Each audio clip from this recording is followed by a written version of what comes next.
Itinuturing na ngayong pinakamalakas na bagyong nabuo sa buong mundo ngayong taon ang Category 5 Major Hurricane Erin sa North Atlantic Ocean matapos makapagtala ng central pressure na 917 hectopascals. Taglay na ngayon ng bagyo ang mapaminsalang lakas ng hangin na umaabot sa 260 km per hour at inaasahang patuloy pang lalakas habang nasa mainit na karagatan. Nananatiling mababa ang tsansa nitong tumama sa kalupaan ng Amerika. Tropical Cyclone Formation Update. Mababa ang tsansang magkakaroon ng bagyo sa loob ng Philippine Area of Responsibility, PAR, sa susunod na 5 araw. Mga dapat malaman. Sa ngayon, mababa ang tsansang magkaroon ng bagyo.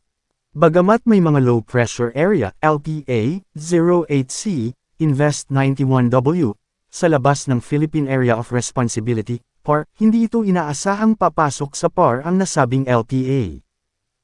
Ang trough nito ay nakakaapekto sa northern at central Luzon. Dahil dito, makakaranas ng maulap na kalangitan na may kalat-kalat na pag-ulan, pagkidlat, at pagkulog na posibleng magdulot ng mga pagbaha o pagguho ng lupa dahil sa katamtaman hanggang kung minsan malakas na pag-ulan sa Ilocos Region, Zambales, at Bataan. Bagamat din may isang LPA, Invest 92W, sa loob ng PAR ayon sa JTWC, hindi pa ganap ito na LPA at isang cloud cluster lamang ito ayon sa PAGASA. Southwest Monsoon o Habagat. Nakakaapekto ito ngayon sa Southern Luzon at ang kanlurang bahagi ng Visayas. Dahil dito, makakaranas ng maulap na kalangitan na may kalat-kalat na pag-ulan, pagkidlat, at pagkulog na posibleng magdulot ng mga pagbaha o pagguho ng lupa dahil sa katamtaman hanggang kung minsan malakas na pag-ulan sa Metro Manila, Cavite, Batangas, Occidental Mindoro, at Palawan.